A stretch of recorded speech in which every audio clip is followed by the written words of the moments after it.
But yeah, I mean, obviously, this is the Suns, who are in the Pacific Division, like the Kings. Not like divisions really matter anymore. I don't know. How do you feel about this trade?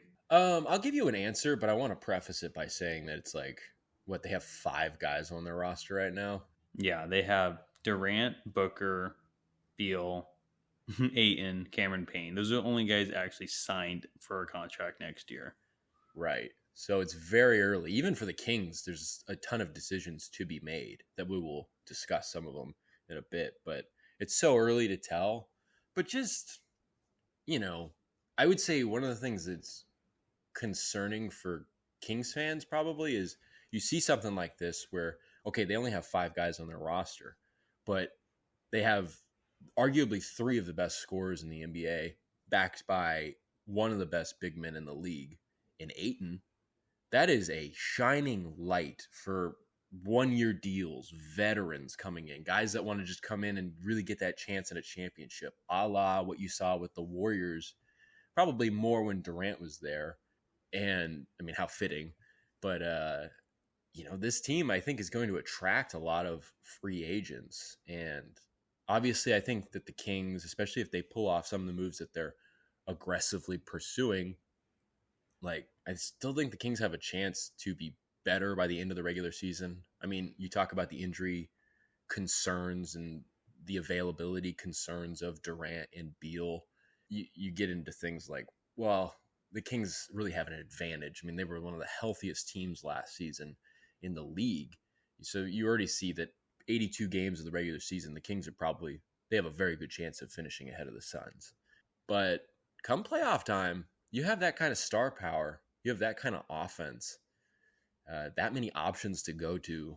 That can get scary. So it's still super early. We don't know what the rosters look like. I feel like the main effect, I feel like if you're going to be scared of it, that's really going to surface the most in the playoffs. It's so early to tell in so many different capacities. But I mean, the Suns are swinging for the fences. As you noted, that's just kind of where they're at, and they got to do it.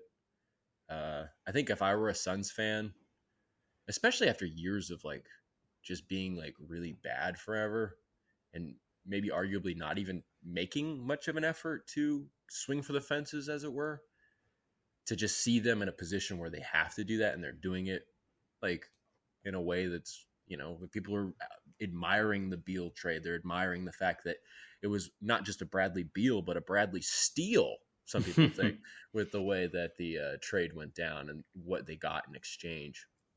But I guess we'll just have to see. But the Suns' first move, okay, we'll see what happens after that. It'll be interesting. I think it kicks off what could be a very, very, I mean, we say this every summer, but there's a lot of interesting things. Maybe because it revolves around the Kings in terms of some trade talk, and people revere the Kings as one of the best teams in the Western Conference, as they are. I think that might add to the intrigue from this particular angle of covering or watching the Kings.